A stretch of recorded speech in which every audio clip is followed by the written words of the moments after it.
If you are planning a trip to Montenegro, it is most comfortable to get around by car. And of course, it's best to start with the Bay of Kotor.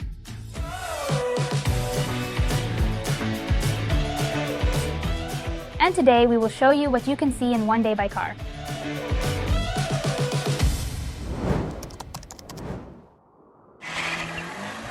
The first stop is, of course, Kotor itself, the city that has been listed twice among the top tourist destinations in Europe. And the most important question arises here. Where to park? It's difficult with parking in Kotor during the season. You will have to wait a couple of minutes at the entrance to the parking lot anyway. We do not recommend parking right in front of the main entrance to the Old Town. That's where most of the traffic jams occur, and the parking is narrow both on entry and exit. We suggest this parking area to you. It is the broadest one in this place and is situated close to the historic town.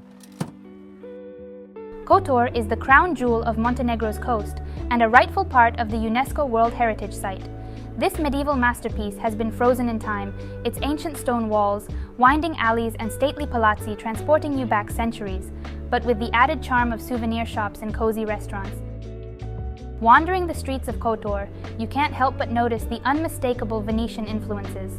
No wonder, because Kotor was a prized possession of the Venetian Republic for almost 400 years.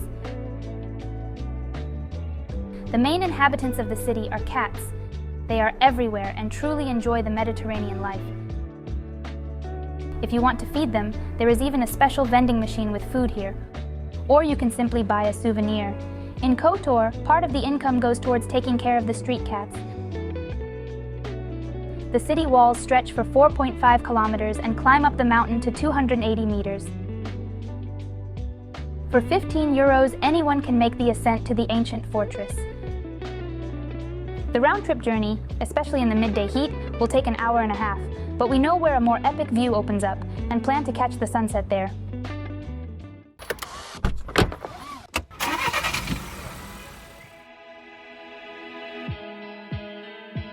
The parking cost was a big surprise. Last year it was much more expensive. This year we were told that both in and out of season, the cost will be the same at 80 cents per hour.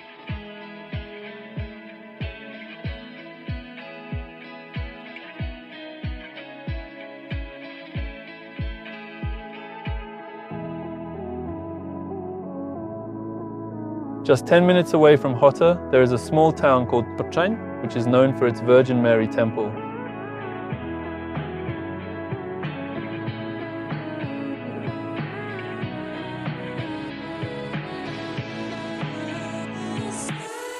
There is a parking lot opposite the temple. You can leave your car here and also take beautiful photos with the bay in the background.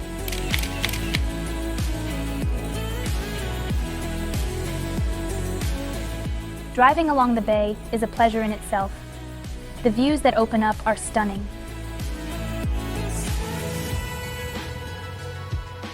If you drive along the Bay of Kotor, you can use the ferry to travel between the shores. Hvala. Zdravo. Ćao, kako si? Evo ti. Evo, fino. Gdje ću? This is very convenient. They run every 15 minutes. The cost is 4 euros.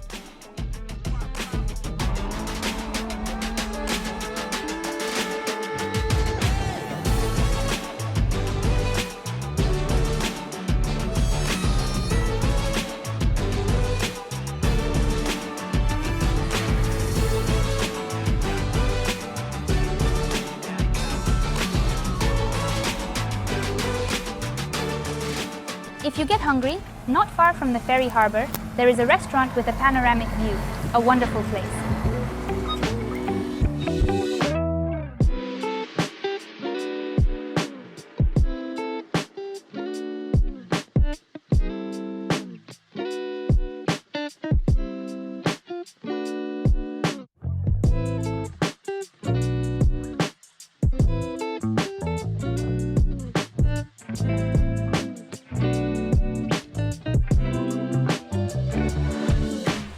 After resting and having a snack, we are ready to continue the journey.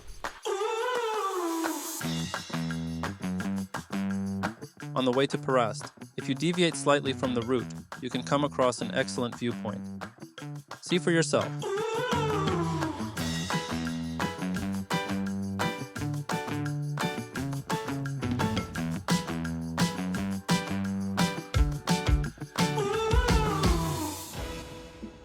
Perast is one of the popular places in Montenegro, but parking is very difficult during the peak season in July-August. The city is closed off with a barrier on both sides, and you can't enter by car.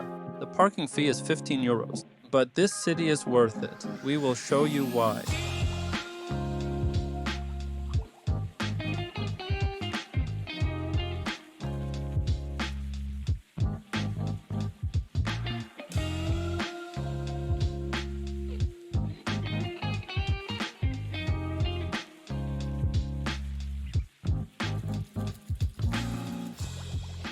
Despite its popularity among tourists, Perast is very different from Kotor. It is more quiet and serene. You can walk through the entire Perast in a couple of hours. The gems of the city are the artificial island of Our Lady of the Rocks and the natural islet of St. George. You can reach the first one in 5 minutes by boat, but to the second, tourists are not taken. People often come to Perast to get away from the hustle and bustle and catch the sunset in a restaurant overlooking the bay. But we want to visit one more destination today, the Kotor Serpentine.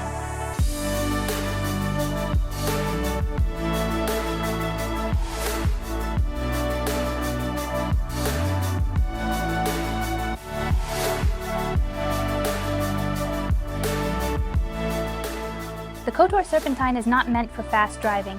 It's a road for enjoyment. That is, if you're not driving early in the morning or after 5 p.m. when the tour buses are going back and forth. During peak season, you can get stuck in serious traffic, so if possible, try to go afternoon.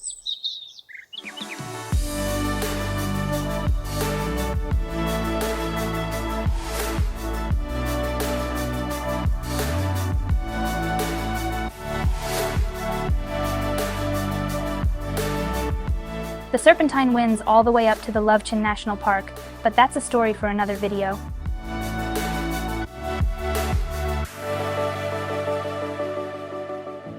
The best end to the day is to go up the Kotor Serpentine to the Horizon bar and meet the sunset here.